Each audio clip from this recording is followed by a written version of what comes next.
102 ஆண்டு நம்பிக்கை. எஸ்பிஎஸ் வழங்கும் சத்தான கேப்பை மாவு மற்றும் கம்பு மாவு. ஆரோக்கியமான வாழ்க்கைக்கு தினமும் எஸ்பிஎஸ். டிவிகே அரசு ஆட்சியை பிடிச்சவனே நடக்கிற முதல் பட்ஜெட் கூட்டத்தொடர் அப்படிங்கிறதுனால சுவாரஸ்யத்துக்கு பஞ்சம் இல்ல. நேத்து பொது பட்ஜெட் நிதியமைச்சர் மரிய வில்சன் தாக்கல் பண்ணியிருந்தாரு. இன்னைக்கு வேளாண் பட்ஜெட் வேளாண் உழவர் நலத்துறை அமைச்சர் வினோத் தாக்கல் பண்ணியிருந்தாரு.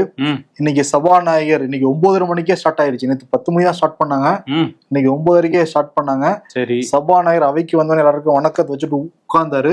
உட்கார்ந்தோடனே அமைச்சர் விஜயலட்சுமிக்கும் கமலிக்கும் வாழ்த்துக்கள் சொன்னாரு, பிறந்தநாள் வாழ்த்துக்கள் சொன்னாரு. உடனே பக்கத்துல இருக்கிற சட்டமன்ற உறுப்பினர் 2 பேருக்கும் வாழ்த்துக்கள் எல்லாம் சொன்னாங்க. முதல்வர் விஜயம் பின்னாடி திரும்பி வாழ்த்துக்கள் சொன்னாரு. அதன் பிறகு வேளாண் துறை அமைச்சர் வினோத் வாசிக்க ஆரம்பிச்சாரு. பணநாயகத்தை தோற்கடித்த பாமரனின் ஜனநாயகன் நீங்கள், திரைமன்றங்களில் மட்டுமல்ல சட்டமன்ற நாயகன் நீங்கள் தான். எனக்கு குழம்பிட்டேன், இது என்னது வேளாண் பட்ஜெட்ல வேற ஏதாவது வாசிச்சுட்டு இருக்காரு அப்படின்னு. அப்புறம் தான் ஹைலைட், விசில் உலகின் பொதுமொழி, விசில் மனதின் முதல் மொழி. முதல் மொழியா? மனதின் குரல் கேட்டிருக்கு போல அவருக்கு. இதெல்லாம் தாண்டி முதல் தொலைபேசி வரைக்கும் போயிட்டாரு. முதல் தொலைபேசியா? எது விசிலா? இங்கதான் கடுப்பாயிட்டாங்க எதிர்கட்சி அதிமுக திமுக சேர்ந்து. என்ன பேசிட்டு இருக்கீங்கன்னு அங்கிருந்து ஒரே விசிலு. நிப்பாட்ட சொல்லுங்க, இந்த மாதிரி துதியெல்லாம் பாடக்கூடாது, நீங்கள் ஒரு மாமா மண்ணா வரைக்கும் போய்கிட்டு இருக்கு, கூடாது கூடாதுன்ட்டு சபாநாயகர் ஜேசிடி பிரபாகர்ட்ட முறையிட்டாங்க. ஜேசிடி பிரபாகரும் ஃபர்ஸ்ட் டைம் அமைதியா உட்காருங்கன்னு சொல்லிட்டாரு. திருப்பி அடுத்த லைன் தமிழ்நாடு தலைநிமிர செய்தது நீங்கள் தான் சொல்லிட்டு திருப்பி விசில் ஆரம்பிச்சாப்புல. பட்ஜெட்ல இருக்கிறது மட்டும் வாசிக்கணும், ஓகேவா? முன்னாடி உள்ள பேப்பரை கீழே போட்டுருங்கன்ட்டாரா? ஆனா அவர் இதோட பயங்கரமா வாசிப்பாரு சபாநாயகர். அது எனக்கு முன்னாடி ரைட்ஸ் இருக்கு சட்டமன்றத்துல, நீங்க அதெல்லாம் பண்ணக்கூடாது. மேபி ஒரு 2 லைன் 3 லைன் ஓகே. அது என்ன நீங்க புதிய கவிதையை வாசிக்கிறதுன்னு உட்கார வச்சுட்டாரு. விசில் முதல் தொலைபேசி நீங்களா, அதுலயே நான் என்ன நின்றுகிட்டு இருக்கேன். எனக்கு தெரிஞ்சு அவர் அந்த கற்காலத்துல ஒரு வேலை இருந்திருக்குமோ, தொலைபேசி வர்றதுக்கு முன்னாடி விசில் அடிச்சு கூப்பிட்டு இருப்பாங்கன்னு நினைக்கிறேன். நீ தொலைபேசி வர, நான் முதல் மொழிக்கே நின்றுகிட்டு இருக்கேன். முதல் மொழி தானே, அவர் மனசுக்குள்ள ஏதோ விசில் அடிச்சிருக்காரு. முதல் மொழி விசிலாவா இருந்திருக்கும், முதல் மொழி ஜிப்ரிஷா இருந்திருக்கும், இருப்பாங்க அவங்க. அழுகைதான் முதல் மொழி. சரி, அவர் ஏதோ சொல்ல வந்திருக்கிறாரு. ஓவரா கூடணும்னா சபாநாயகரே ஐயோ நம்மள விஞ்சிருவார் போலன்ட்டு அவர் அங்க தடுத்து நிறுத்த, அதுக்கப்புறம் தான் பட்ஜெட்டுக்குள்ள வந்திருக்காரு. ஆனா என்னன்னா, டிவிகே சட்டமன்ற உறுப்பினர்கள் விசில் முதல் மொழினோடனே மேடை கை தட்டுறது என்ன, மேஜை தட்டுறது என்ன, தொலைபேசி தட்டுறது என்ன, அவ்வளவுதான். எங்களுக்கு அதுதாங்க வேலை. அதுதான் அந்த மீட்டிங்ல சொல்லி கொடுத்தாங்க, நாங்க கை தட்டுறோம் தட்டுறாங்க. பட் அவர் இந்த வேளாண் பட்ஜெட்டை கொண்டு போய் அந்த இது திருப்பதி ஏழுமலையான் கோயில்ல வச்சுட்டு வந்ததெல்லாம் சர்ச்சையா மாறுச்சு. மக்களுக்கு என்ன லட்டு கொடுத்திருக்காரா விவசாய பெருங்குடி மக்களுக்கு? இல்ல ஏழுமலையான ஆசீர்வாதம் கிடைச்சிருச்சு. மக்களுடைய ஆசீர்வாதம் கிடைக்குமா இல்லையாங்கிறது போப்பாதான் தெரியும். நம்ம வாசிப்போம், மக்களே முடிவு பண்ணுவாங்க. நீங்களும் வாசிக்க போறீங்களா? 2 மணி நேரம் வாசிச்சாதீங்க. அது பாரு, 9:31 ஆரம்பிச்சு 11:38 வரைக்கும் வாசிச்சாப்புல. கிட்டத்தட்ட 2 மணி நேரம் 7 நிமிஷம். மரிய வில்சனையே ஒரு 6 நிமிஷம் ஓவர் டேக் பண்ணிட்டாப்புல வினோத். அப்படியா? ஆமா. பட்ஜெட் வாசிக்கிறதுக்கு முன்னாடி முதல்வர் விஜய் அறைக்கு போய் வாழ்த்து வாங்கிட்டு தான் வந்திருக்காரு வினோத். சரி, முக்கியமான விஷயங்கள் மட்டும் நம்ம படிப்போம். மண்ணின் வளத்தை பாதுகாக்க தமிழ்நாடு மண்வள பாதுகாப்பு இயக்கத்துக்காக 122 கோடி ஒதுக்கீடு பண்ணிருக்காங்களாம். ஓகே. அதே மாதிரி நெல் விதை உற்பத்தி விநியோக மானியத்திற்காக ஒரு 34 கோடி ரூபாய் ஒதுக்கியிருக்காங்க. அதே மாதிரி ஒவ்வொரு உழவருக்கும் தனிப்பயன் சேவை வழங்குறதுக்காக ஏஐ அடிப்படையிலான ஏஐ உழவர் செயலி உருவாக்க போறாங்களாம். அதுக்கு 2 கோடி ரூபாய் பட்ஜெட். ஓகே. அதே மாதிரி பயறு வகைகள்லயும் இந்த எண்ணெய் வித்து பயிர்கள் இருக்குல்ல, அதெல்லாம் ஒரு தன்னிறைவு அடையணும் தமிழ்நாடு அப்படிங்கிறதுக்காக ஒரு 203 கோடி ரூபாய் ஒதுக்கப்பட்டிருக்கு. தமிழ்நாடு சிறுதானிய இயக்கத்துக்காக 63 கோடி ஒதுக்கீடு பண்ணிருக்காங்க. அதே மாதிரி மக்காச்சோள உற்பத்தி மேம்பாட்டு திட்டத்துக்காக 36 கோடி. விவசாய நிலங்கள்ல நிரந்தர பசுமை ஒரு வேளாண் காடுகள் திட்டம்னு அறிவிச்சு எப்பவுமே பசுமையா இருக்கணும் அப்படின்னு சொல்லிட்டு அதுக்கு ஒரு 17 கோடி ரூபாய் ஒதுக்கப்பட்டிருக்கு. அதே மாதிரி காற்று பன்றிகளால அந்த பயிர் சேதம் ஏற்படுதுல, அந்த இழப்பை தடுக்கிறதுக்காக காட்டுப்பன்றி தேச தடுப்பு திட்டம், இதுக்காக ஒரு 7 கோடி ரூபாய் ஒதுக்கீடு பண்ணிருக்காங்க. ஓகே. அதே மாதிரி ஆதி திராவிடர் மற்றும் பழங்குடி வகுப்பை சேர்ந்த சிறு குறு விவசாயிகள் அவங்க உயர்மதிப்பு வேளாண் திட்டங்கள்ல ஒரு 20% கூடுதலா மானியம் ஒதுக்கப்படும் அப்படின்னு சொல்லியிருக்காங்க. அதே மாதிரி அவங்களுக்கு இந்த சூரிய சக்தியில இயங்குற 300 ஆழ்துளாய் குழாய் கிணறுகள் 100% மானியத்தோட நாங்க வழங்குவோம். இதுக்கு 56 கோடி ரூபாய் நாங்க ஒதுக்கியிருக்கோம் அப்படின்னு அந்த பட்ஜெட்ல அவர் வாசிச்சாரு. அதே மாதிரி மழை வெள்ளம் இதெல்லாம் விளைபொருட்கள்லாம் சேதமாகுதுல, அதை தடுக்கிறதுக்காக விளைபொருட்களை பாதுகாக்கிறதுக்காக 43,000 தார்பாய்கள் வாங்க போறாங்கன்னா அதுக்கு 10 கோடி ரூபாய் ஒதுக்கீடு. ஓகே. ஏன்னா நெல் வந்து அவங்க வந்து கிடங்குகள் சரியா இல்லை அப்படிங்கிற பிரச்சனை எல்லாம் இருக்கு. பாப்போம் மழையில இருந்து எப்படி பயிர்களை காப்பாத்துறாங்க இந்த அரசுன்னு. மக்கள் சேவகர் அஞ்சலை அம்மாள் அவங்களோட கொள்கை தலைவர்கள்ல ஒருத்தங்கன்னு சொல்றாங்கல்ல, அதுல அவங்க பேர்ல வந்து மாநில அளவுல பயிர் விளைச்சல் போட்டி நடத்தி அதுல வந்து விருது கொடுப்போம் அப்படின்னு சொல்லியிருக்காங்க. முதல் பரிசு 2,50,000 ரூபாய், இரண்டாம் பரிசு 1,50,000, மூன்றாம் பரிசு வந்து 1 லட்சம் அப்படின்னு சொல்லியிருக்காங்க. இது சிறு குறு விவசாயிகளுக்கு வந்து இந்த கம்பு, கேழ்வரகு இதெல்லாம் 2 ஏக்கர்ல சாகுபடி பண்றாங்கல்ல, அவங்களுக்கான போட்டியா வந்து இது அமையும் அப்படின்னு சொல்லியிருக்காங்க. அதே மாதிரி மாவட்ட அளவுல வெற்றி விவசாயி விருது வந்து கொடுக்க போறாங்களாம். 9 பயிர்கள் 90 பரிசுகள். இதற்காக ஒரு 67 லட்சம் ரூபாய் வந்து ஒதுக்கீடு பண்ணிருக்காங்க. வெற்றி அதுலயும். ஓகே. ஆமா, சரி. அதான் இன்னொரு அதே மாதிரி நம்மாழ்வார் பெயர்ல விவசாயிகளுக்கு சிறந்த உயிர்ம விவசாயம் பண்றாங்க, அவங்களுக்கான நம்மாழ்வார் விருது வந்து அறிவிக்கப்பட்டிருக்கு. இதுக்கு வந்து 11 லட்சம் ரூபாய் ஒதுக்கியிருக்காங்க. 5 பேருக்கு ஆண்டுதோறும் கொடுக்கப்படும் அப்படின்னு சொல்லியிருக்காங்க. அதே மாதிரி பனை பாதுகாப்பு இயக்கத்துக்கு 2 கோடி ரூபாய். வெற்றி இல்லத்தரசி வீடு திட்டம், மாடித்தோட்டமா, மாடித்தோட்டம் போடுறவங்களுக்கு எல்லாம் நாங்க மானியம் கொடுப்போம் அப்படிங்கிற மாதிரி இறங்கியிருக்காங்க. அதுக்கு 10 கோடி ரூபாய் வந்து ஒதுக்கீடு பண்ணிருக்காங்க. அண்ணன் வந்து இறங்கியிருக்காரா? சரி, ஓகே. அதே மாதிரி திருக்கோவிலூர், முசிறி, காரைக்குடி, இங்கெல்லாம் வந்து தாராபுரம், கும்பகோணம், இங்கெல்லாம் வந்து வேளாண் பொறியியல் விரிவாக்க பயிற்சி மையங்கள் வந்து நாங்க அமைப்போம். அதுக்கு ஒரு 4 கோடி ரூபாய், 4.6 கோடி ஒதுக்கியிருக்காங்க. அதே மாதிரி எல்லா மாவட்டங்களையும் உழவர் சந்தை இருக்கு. அது வந்து புனரமைக்கிறதுக்காக 20 கோடி ரூபாய் ஒதுக்கீடு. அதுல அந்த டிஜிட்டல் இதுல விலைப்பட்டியல் போடுறதுக்காக ஒரு 2 கோடி ரூபாய் ஒதுக்கீடு பண்ணிருக்காங்க. டிஜிட்டல் விலைப்பட்டியல். ஆமா, இது வந்து ஒரு 50 உழவர் சந்தையில முதல் கட்டமா இன்ஸ்டால் பண்ண போறாங்களாம். இந்த மாதிரி இருந்தது. இதுதான் வந்து ரொம்ப டீட்டெயிலா விலாவரியா பேசினாரு. ஆமா. அதே மாதிரி இந்த விவசாய இதுல வந்து தொழில்நுட்பத்தையும் நாங்க பயன்படுத்துவோம். ட்ரோன்ஸ் எல்லாம் பயன்படுத்தி அவங்க வந்து எப்படி கண்காணிக்கிறது, எப்படி அதை வந்து ட்ரோன்ஸை வச்சு விவசாயத்தை வந்து இன்னும் மேம்படுத்தலாம் அப்படிங்கிறதுக்காக வான்மகள் சிறப்பு திட்டம்ங்கிற மாதிரி ஒரு திட்டம் வந்து சொல்லியிருக்காங்க. இதுல 100 மகளிர் உட்பட 500 பேருக்கு ட்ரோன்ஸ் எப்படி ஆப்ரேட் பண்றது அப்படின்னு சொல்லி கொடுத்து 50 அதுல செலக்ட் பண்ணி ஒரு 50 மகளிருக்கு 50% மானியத்துல ட்ரோன்ஸும் வாங்கி கொடுக்கும் அரசேங்கிற மாதிரி சொல்லியிருக்காங்க.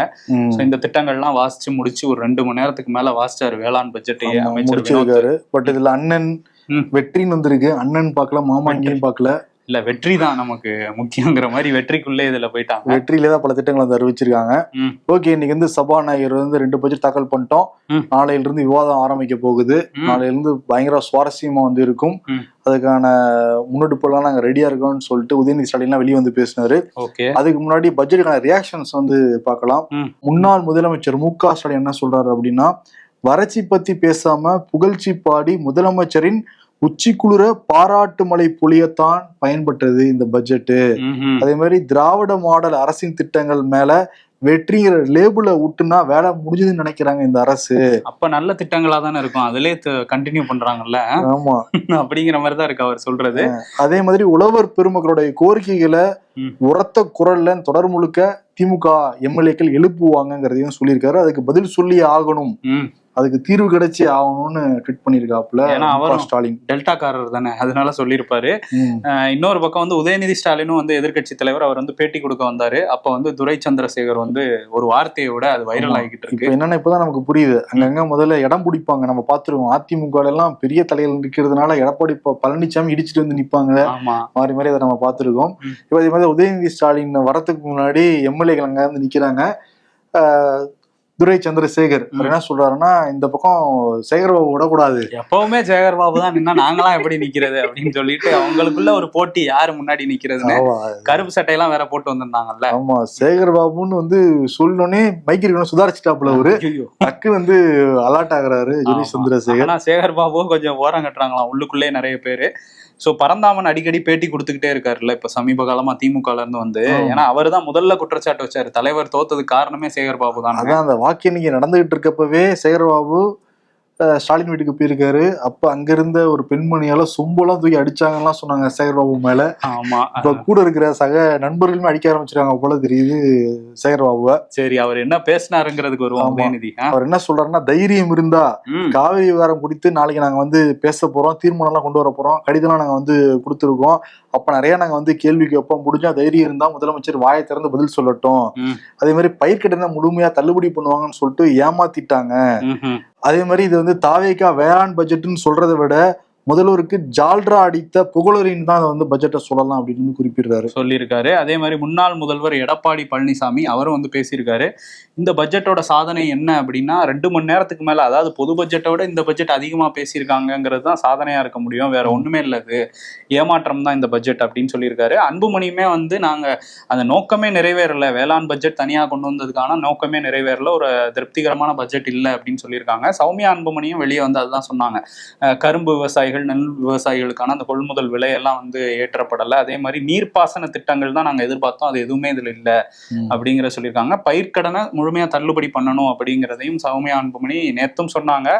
ஸோ அது வந்து அதை பத்தி எதுவுமே இல்லை, அப்படியே வந்து கடந்து போயிட்டாங்க. அதுல வந்து கேட்டா ஆர்பிஐயோட சிக்கல் இருக்கு அப்படின்னு சொல்லியிருக்காங்க. அதை யோசிக்காம அவங்க வாக்குறுதியா வேற கொடுத்துருக்காங்க. சரி, போப்பதான் தெரியும். ஆனா டிவிக்குடைய முதல் பட்ஜெட் இப்பதான் ஆட்சிக்கு வந்து 2.5 மாசம் ஆகுது, டைம்லாம் கொடுங்கன்னு தான் மக்கள் வந்து சொல்றாங்க.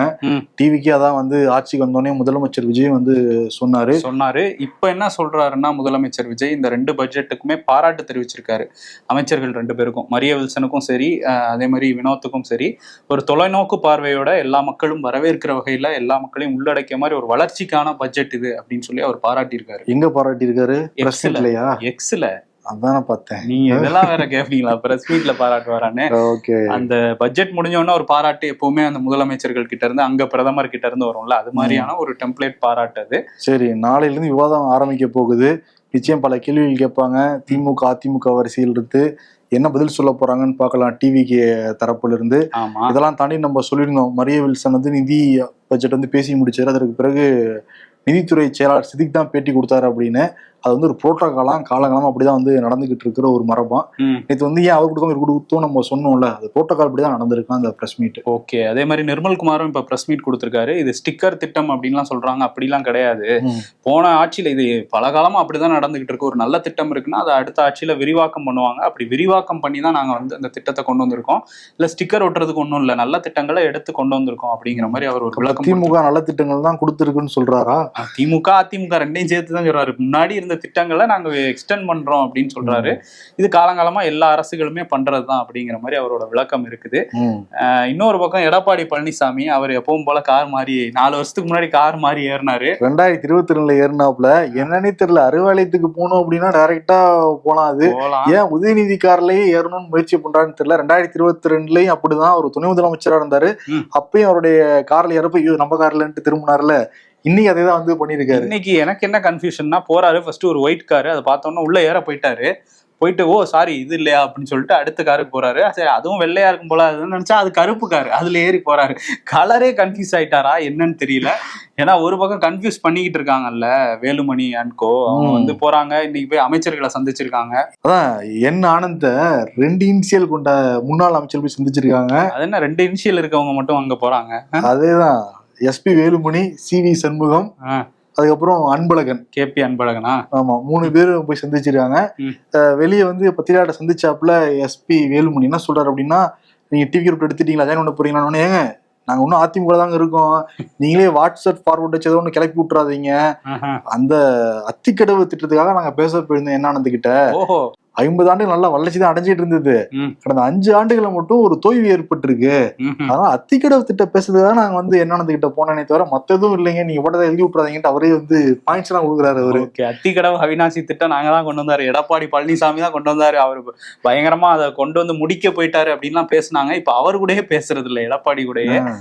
கோயம்புத்தூர்ல தான் பாராட்டு விழா நடத்தினாங்க கொடிசி அரங்கத்துல. ஆமா, அதுல பேனர் போடாம தான் செங்கோட்டையன் வந்தாரு. இன்னைக்கு செங்கோட்டையனும் வந்து என்ன ஆனந்த் கூட இருந்ததா சொல்றாங்க. மினிஸ்டர் ஆயிருக்காரு. நம்ம தப்பு பண்ணிட்டோமே, பேனர்ல நம்ம போட்டோ போடாம இருந்திருக்கலாமே, நம்ம சண்டை போட்டிருக்கலாமேன்னு சில முன்னாள் அமைச்சர்கள் இப்பயும் நினைச்சிட்டு இருக்கிறாங்க.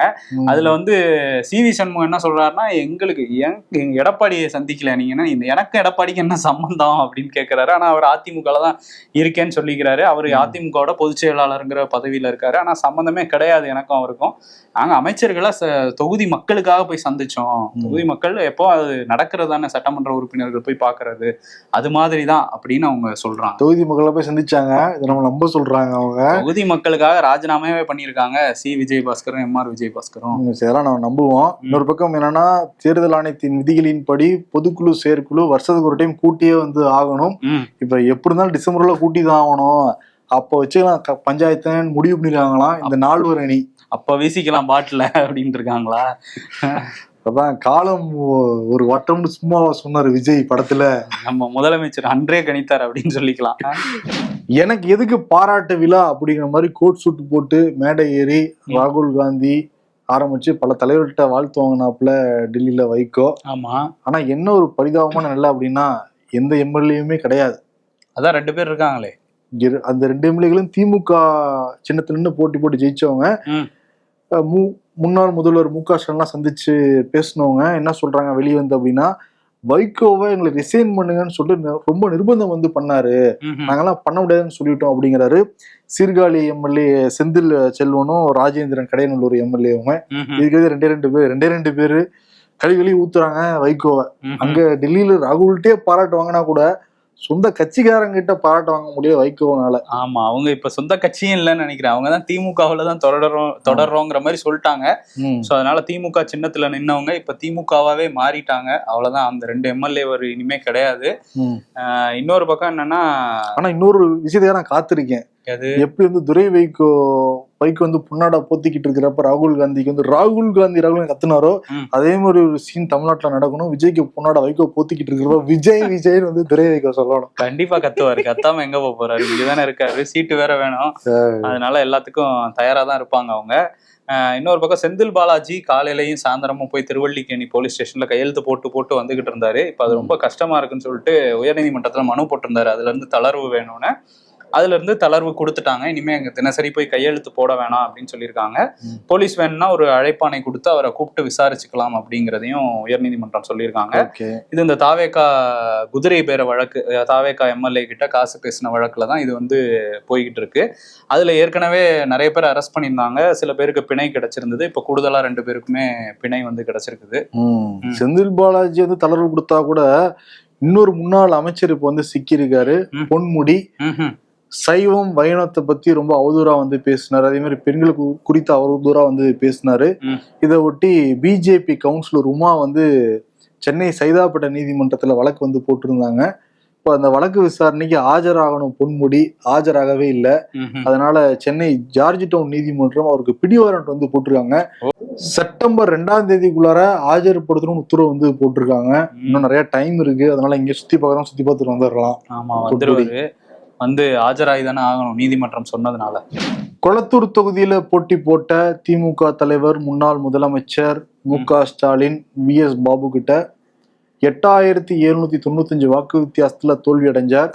இந்த தோல்வியில் எங்களுக்கு சந்தேகம் இருக்கு, 14 வாக்குச்சாவடிகள்ல சரியா எண்ணிக்கை வெளியிடல, குளறுபடி நடந்திருக்குன்னு சொல்லிட்டு தேர்தல் ஆணையத்துல மனுவெல்லாம் போட்டு திருப்பி வந்து எண்ணிக்கை நடந்தது கடந்த 7 நாட்களாக. ஆமா, இப்ப என்ன சொல்லிருக்காங்க அப்படின்னா, தேர்தல் அந்த மின்னணு வாக்குப்பதிவு இயந்திரம் விவிபேட் எல்லாமே கரெக்டா தான் இருக்கு, அதெல்லாம் எந்த முறையீடு நடக்கல, எந்த கோளாறும் இல்லை, எந்த மிஸ்மேட்ச் ஆகலைங்கிறத டிஎம்கே ஆட்களை வச்சு யார் யாரெல்லாம் போட்டி போட்டாங்களோ எல்லா முகர்களை வச்சு தேர்தல் ஆணையம் ப்ரூஃப் பண்ணிட்டாங்க. அதனால எந்த ஒரு இதுவும் கிடைக்கல டிஎம்கேக்கு. இதுல டிஎம்கேக்கு திரும்ப வந்து அவர் சட்டமன்றத்துக்குள்ள வருவார் அப்படின்னு சொன்னாங்க. ஒருவேளை இடைத்தேர்தல் எதுவும் நிக்கிறாராங்கிறதெல்லாம் பேசி முடிவெடுப்பாங்க அப்படிங்கிற மாதிரிதான் திமுகக்குள்ள சொல்றாங்க. அந்த பஞ்சாயத்து வழியா முடிஞ்சது.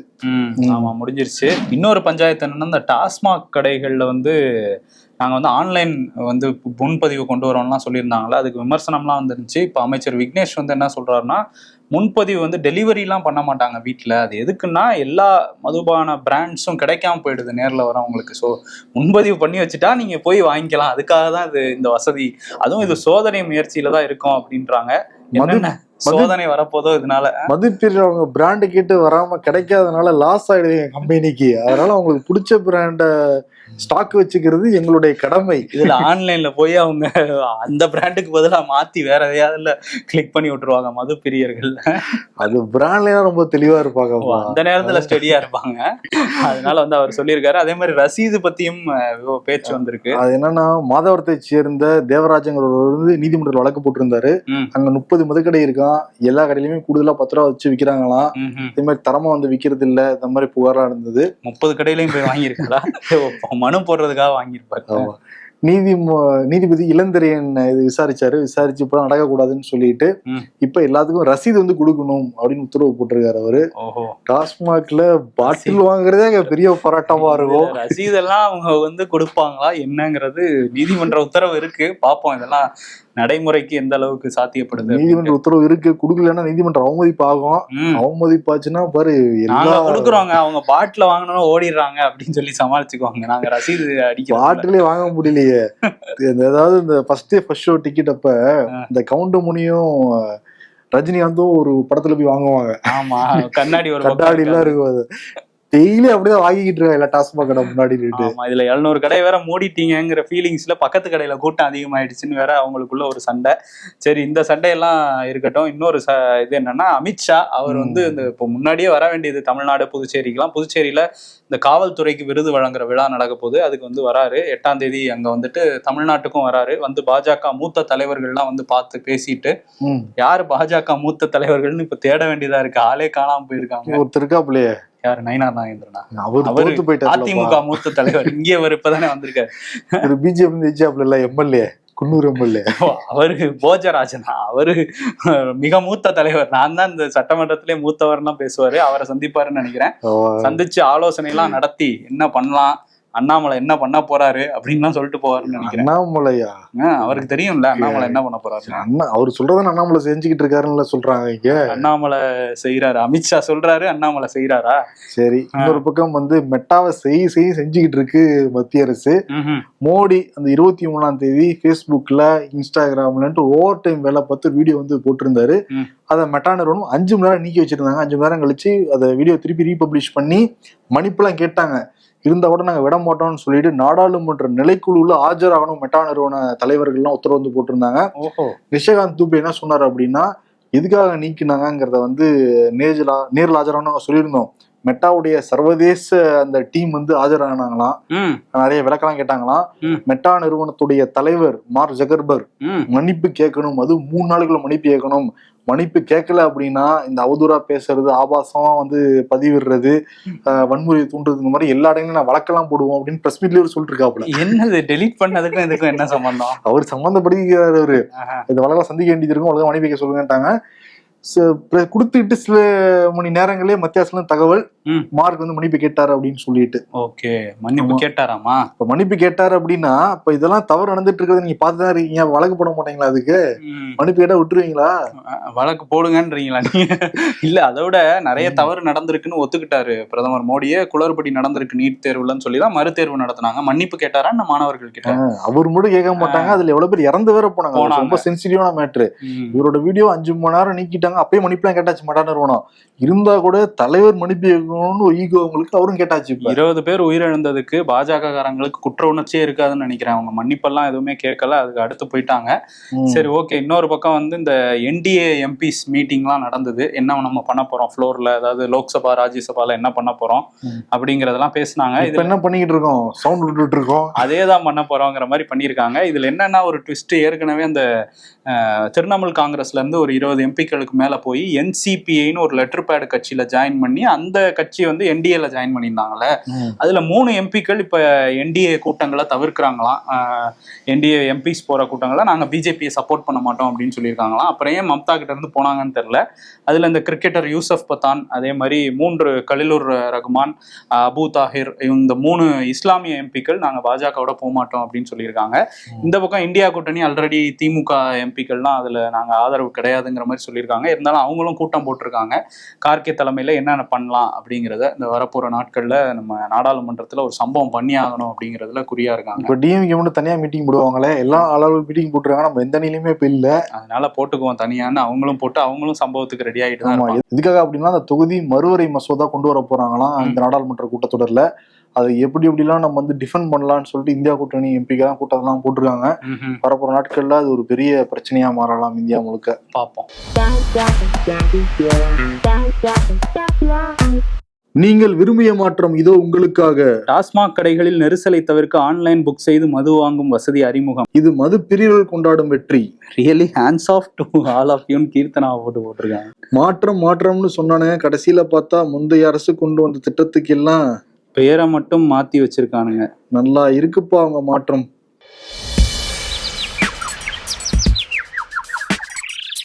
வெற்றி வெற்றி. சிவா பீச், சிவா ஏர்போர்ட் மாதிரி வெற்றி வெற்றின்னு எல்லா திட்டமும் மாறுதுன்னு போட்டிருக்காங்க. படுக்கைக்கு சென்ற 8 வினாடிக்குள் உறக்கம் வந்துவிடும். தினமும் 3 மணி நேரம் மட்டுமே உறங்குவேன். மாநிலங்களவை எம்பிக்களுக்கு மோடிஜி அறிவுரை. இருந்தாலும் ஒரு நியாயம் வேணாமாஜி? 8 செகண்ட்ல எப்படி தூங்குவாரு? அரசியல்ல இதெல்லாம் சாதாரணமாப்பா.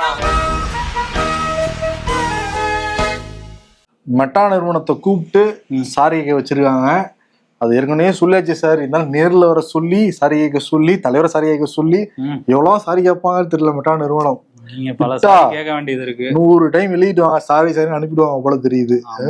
இது அது என்ன இம்போசிஷன் எல்லாம் கொடுத்து அனுப்புவாங்க போல. அதான் சாரி ஃபார் தி டிஸ்டர்பன்ஸ், கொஞ்சம் வந்து சாரி கிட்ட போறீங்களான்னு தான் அவங்க டீல் பண்றாங்க. டிஸ்டர்பன்ஸ் என்ன டிஸ்டர்பன்ஸ் எது இதுல எது எதை சொல்றீங்க? எல்லாமே டிஸ்டர்பன்ஸ் ஆகிய ஒண்டா ரெண்டா. சாரி ஃபார் த டிஸ்டர்பன்ஸ்னு மோடி சொல்றாரா இல்ல மோடி கிட்ட மார்க் சொன்னதை வச்சு நம்ம கொடுக்குறோம்? என்ன வேணாலும் சொல்லிக்கிறாங்க. நம்ம டிஸ்டர்பன்ஸா இருக்குது ஒரே. சரி, ஓகே, நன்றி நன்றி. உங்கள் ஆரோக்கியமே எங்கள் சந்தோஷம். 92 ஆண்டு பாரம்பரியமிக்க SBS நிறுவனம் வழங்கும் சத்துக்கள் நிறைந்த கேப்பை மாவும் கம்பு மாவும். இயற்கை சுவையுடன் குடும்பம் முழுவதும் ஆரோக்கியம் பெற இன்றே வாங்கி பயன்படுத்துங்கள்.